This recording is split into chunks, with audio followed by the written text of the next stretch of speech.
વિદ્યાર્થી મિત્રો, આજે આપણે જોઈ રહ્યા છીએ ભાગીદારી વિષય પ્રવેશનો બે મહત્વની થિયરી જોઈ લઈએ આપણે. પહેલી થિયરી છે ભાગીદારી એટલે શું. 1932 ની અંદર ભાગીદારી કાયદાની રચના થયેલી.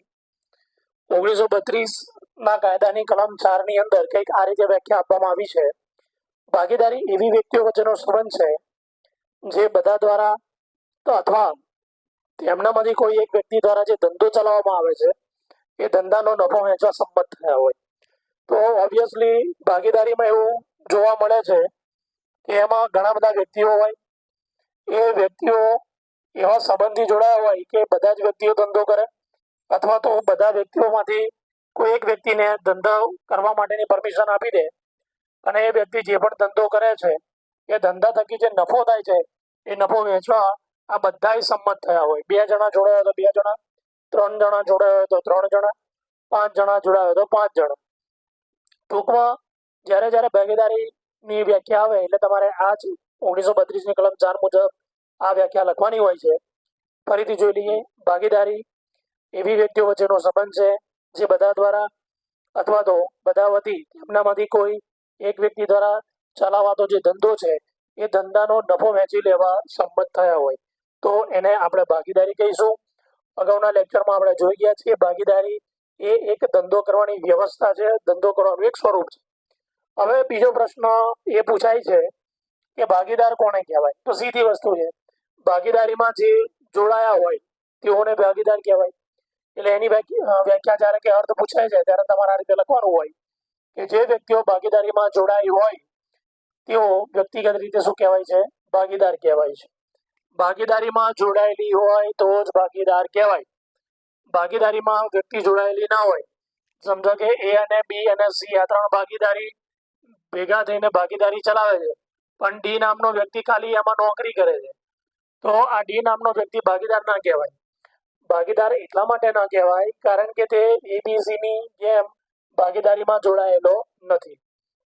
તો એ બીજો મહત્વનો ટોપિક આપણે જોયો. ભાગીદાર એટલે શું? ઇંગ્લિશમાં કહીશું આપણે પાર્ટનર. પાર્ટનર કોને કહેવાય? તો જે પાર્ટનરશિપમાં જોડાયો હોય. ભાગીદાર કોને કહેવાય? કે જે ભાગીદારીમાં જોડાયો હોય. ભાગીદારીમાં જોડાયો હોય એને આપણે શું કહીશું? ભાગીદાર કહીશું. પછી ભાગીદારી પેઢી કોને કહેવાય? તો સીધી વસ્તુ છે, ભાગીદારો ભેગા મળીને જે ધંધો ચલાવતા હોય એને શું કહેવાય? ભાગીદારી પેઢી કહેવાય. ભાગીદારીમાં જોડાયેલી વ્યક્તિઓ એટલે કે ભાગીદારો દ્વારા સંયુક્ત રીતે ચલાવાતા ધંધાને ભાગીદારી પેઢી કહેવાય છે. પેઢી એટલે ધંધો. આ ધંધો કોણ ચલાવે છે?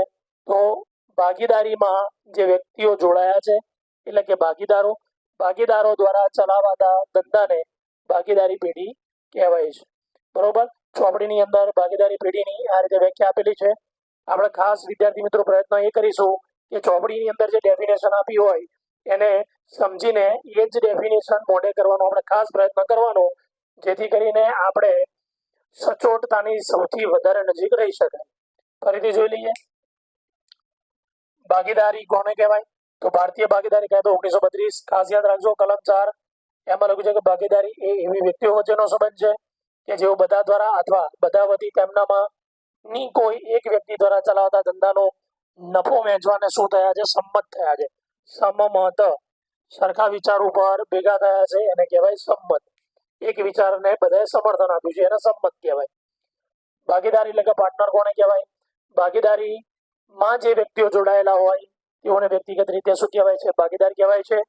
આ જે ભાગીદારો છે એ ભાગીદારો ભેગા મળીને જે પેઢી ચલાવે છે એ પેઢીને કહેવાય છે ભાગીદારી પેઢી.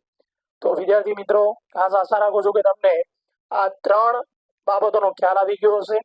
તો આ વિડીયોને લાઈક કરો, શેર કરો, ચેનલને સબસ્ક્રાઈબ કરો અને બને એટલા બધા જ વિદ્યાર્થીઓને મોકલતા રહો. વારંવાર આ વિડીયો જોયા કરો જેથી કરીને તમને આ થિયરી પાકી થતી રહે. ચલો, તો આ વિડીયોની થિયરી માટે બધાને બેસ્ટ ઓફ લક, પણ મોઢે જરૂર કરજો.